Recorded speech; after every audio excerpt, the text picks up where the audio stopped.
सबसे पहले भगवान भोलेनाथ के चरणों में प्रणाम करती हूँ, मेरा प्रणाम स्वीकार हो। आदिशक्ति माँ भवानी गौरा के चरणों में प्रणाम करती हूँ, मेरा प्रणाम स्वीकार हो। सभी देवी देवताओं के चरणों में प्रणाम करती हूँ, मेरा प्रणाम स्वीकार हो। आप सभी गुरु भाई गुरु बहनों के चरणों में प्रणाम करती हूँ, मेरा प्रणाम स्वीकार हो।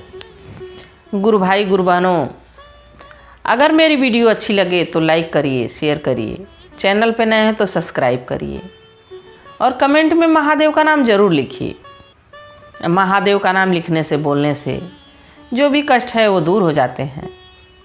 जीवन में अच्छी अच्छी अनुभूतियाँ आती हैं, अच्छे विचार आते हैं, तो महादेव का नाम ज़रूर लिखा करिए। और आज जो मैं कहानी सुना रही हूँ एक सच्ची घटना है, सच्ची कहानी है। एक बूढ़ी मैया कैसे शिव भक्त रहती हैं, कैसे शिव गुरु उन पे दया अपनी बरसाते हैं। तो कहानी को पूरा सुनिएगा। जब भगवान की कथा है, भगवान की चर्चा है, तो आधा अधूरा क्या सुनना, इसमें महादेव का अपमान होता है। तो कहानी को पूरा सुना करिए। एक बूढ़ी मैया थी, उनकी 3 पुत्रियां थीं। बूढ़ी मैया महादेव की परम शिष्या थीं। कहीं भी शिव चर्चा होता, पूजा होता, भागी भागी चली जाती अपना काम धाम निपटाने के बाद। उनके पति नहीं थे, पुत्रियों को लेके अपना जीवन काट रही थी। थोड़ा सा खेत का टुकड़ा था उनका, उसी खेत में से जो भी अनाज पानी होता, घर का काम चलता, और उसी में मेहनत, लगन से मेहनत करती तीनों बच्चियाँ और वो बूढ़ी मैया। समय बीतता रहा और जहाँ कहीं भी सुन लेती कि शिव चर्चा हो रहा है, काम धाम निपटा के और वहाँ जल्दी से भाग के जाती। तो देखिए गुरु भाई गुरु बहना, पूजा पाठ हम अपने लिए करते हैं, अपने परिवार के लिए करते हैं, पर हमारे पूजा पाठ से भी जलने वाले लोग बहुत से पड़े हैं। तो ऐसे ही उनके आस पड़ोस के कुछ महिलाएं थीं जिनको भगवान से आस्था नहीं थी, भगवान से कोई मतलब नहीं था। और जब वो शिव चर्चा में जाती तो उनको ताना कसी करती कि बुढ़िया जब देखो तो पूजा ही पाठ करती रहती है, इतना पूजा पाठ करती है। एक तो इसका पति भी चला गया और लग रहा है इसकी 3 बेटियां भाग जाएंगी तब इसको समझ में आएगा। ये हमेशा उसको ताना मारती। वो सुन के भी अनसुना कर देती, क्योंकि शिव की शिष्या थी, महादेव की शिष्या थी, उनको कोई फर्क नहीं पड़ता था। मस्त मौला अपना जीवन जी रही थी। देखिए गुरु भाई गुरु बहनों, हमारे परिवार को, हमारे बच्चों को हम कैसे पाल रहे हैं हमको भारी नहीं लग रहा है, पर हमारे पड़ोस वाले को, हमारे रिलेशन वाले को भारी हो जाते हैं। हमारे बच्चे हमेशा कमेंट करेंगे कि अच्छा देखते हैं ना ऐसे कैसे होता है, अच्छा देखते हैं ना वो कितना अपना बना लेती हैं। तो दूसरों को बहुत कष्ट होता है। वैसे ही उन औरतों को ये लगता था कि इनकी बेटियां भाग जाएंगी, बाकी उनको तो महादेव पे विश्वास था।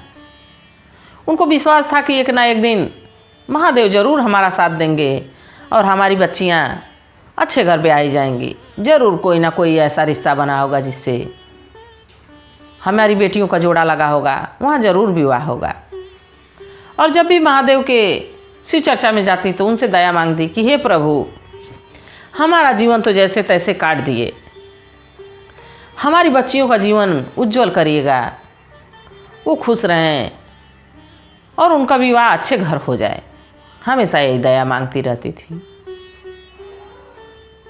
एक दिन वो शिव चर्चा में चली गई थी और तभी उनकी 3 बेटियां, कोई खाना बना रही है, कोई कढ़ाई बुनाई कर रही है, कोई घर की साफ सफाई कर रही है, तीनों लगी हुई थी।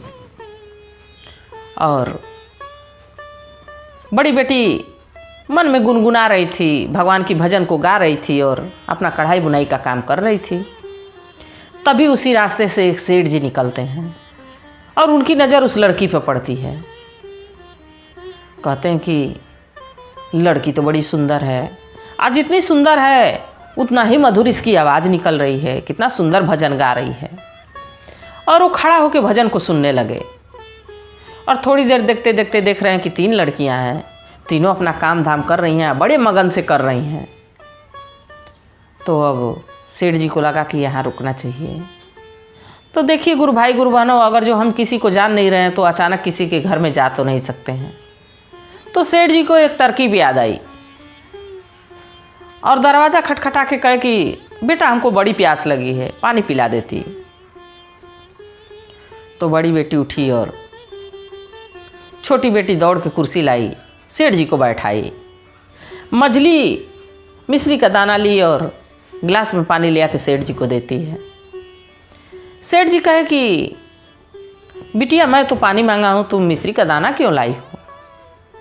तो बड़ी बेटी कही, बड़े विनम्र स्वभाव से कही, सेठ जी हम लोग गरीब व्यक्ति हैं, हमारे पिताजी नहीं हैं, हमारी माँ है और यही भगवान के चरणों में मिश्री का भोग लगा था और हमारी माँ कहती हैं कि किसी को खाली पानी नहीं पिलाना चाहिए।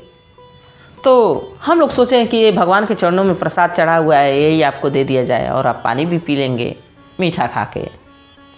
सेठ जी बड़ा प्रसन्न हुए, मिश्री खा के और पानी पिए। फिर कहे कि बिटिया तुम्हारी माता जी कहाँ हैं? तुम्हारे संस्कार ऐसे हैं तो तुम्हारी माता कितनी संस्कारी होंगी। तो छोटी बिटिया कही कि सेठ जी अभी हमारी माता शिव चर्चा में गई हैं, कुछ देर के बाद आएंगी। सेठ जी कहे कि हम उनसे मिलना चाहते हैं, मिल के जाएंगे। और बैठे रहे। कुछ देर में वो बूढ़ी मैया अपने जब घर आती हैं तो एक व्यक्ति को जब देखती हैं तो उनका कलेजा धड़कने लगता है कि कौन व्यक्ति है, इतना बड़े आदमी लग रहा है, मेरे दरवाजे पे बैठा है। और वो हाथ जोड़ के कहती हैं कि हमारी बच्चियाँ कुछ गलती कर दी क्या? क्यों आप हमारे दरवाजे आए हैं?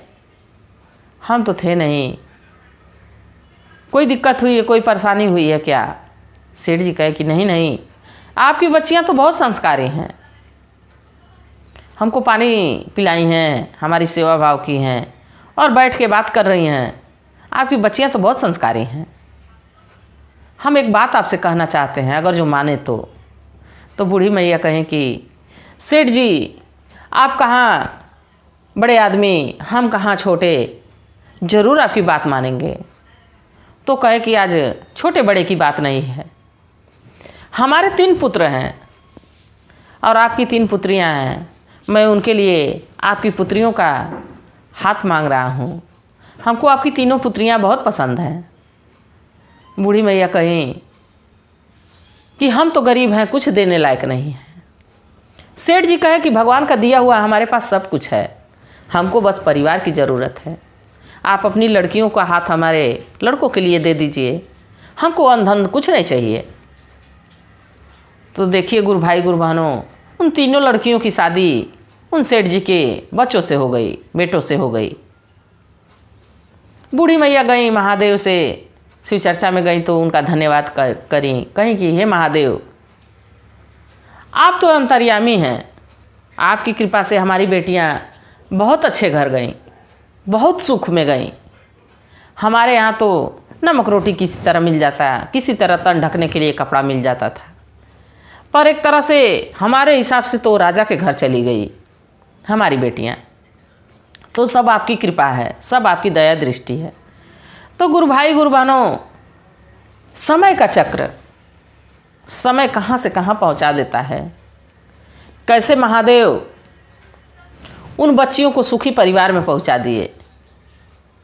तो महादेव पे विश्वास बनाए रखना चाहिए और कभी दूसरों के बातों में ना आना चाहिए, ना किसी की बुराई सुनना चाहिए कि कौन मेरे बारे में क्या कह रहा है। हमारा रास्ता अगर जो सही है, हम महादेव के भक्त हैं, तो महादेव जरूर हमारे लिए कोई ना कोई रास्ता ढूंढ के रखेंगे, ज़रूर वो हमारी मदद करेंगे किसी न किसी बहाने। तो उन पे आस्था विश्वास बनाए रखना चाहिए। और कभी कोई हमको बुरा वचन भी बोल रहा है तो उसको अनसुना कर देना चाहिए। अगर जो आज हमारे साथ बुरा बोल रहा है कल दूसरे के साथ बोलेगा तो उसको समझाने के लिए पर्याप्त हो जाएगा। हो सके महादेव उस पर अपनी ऐसी लाठी बरसाएं, ऐसा उस पर चक्र गिराएं कि खुद अपने कहे पे पछताए। तो हमेशा अपने अंदर सहनशीलता लानी चाहिए। जिस दिन सहने की क्षमता हमको आ जाएगी, हम सहनशील बन जाएंगे, उस दिन समझिए कि महादेव की प्राप्ति हमको हो गई। तो कहानी कैसी थी गुरु भाई गुरु बहनों, ज़रूर बताइएगा। इसी के साथ हर हर महादेव।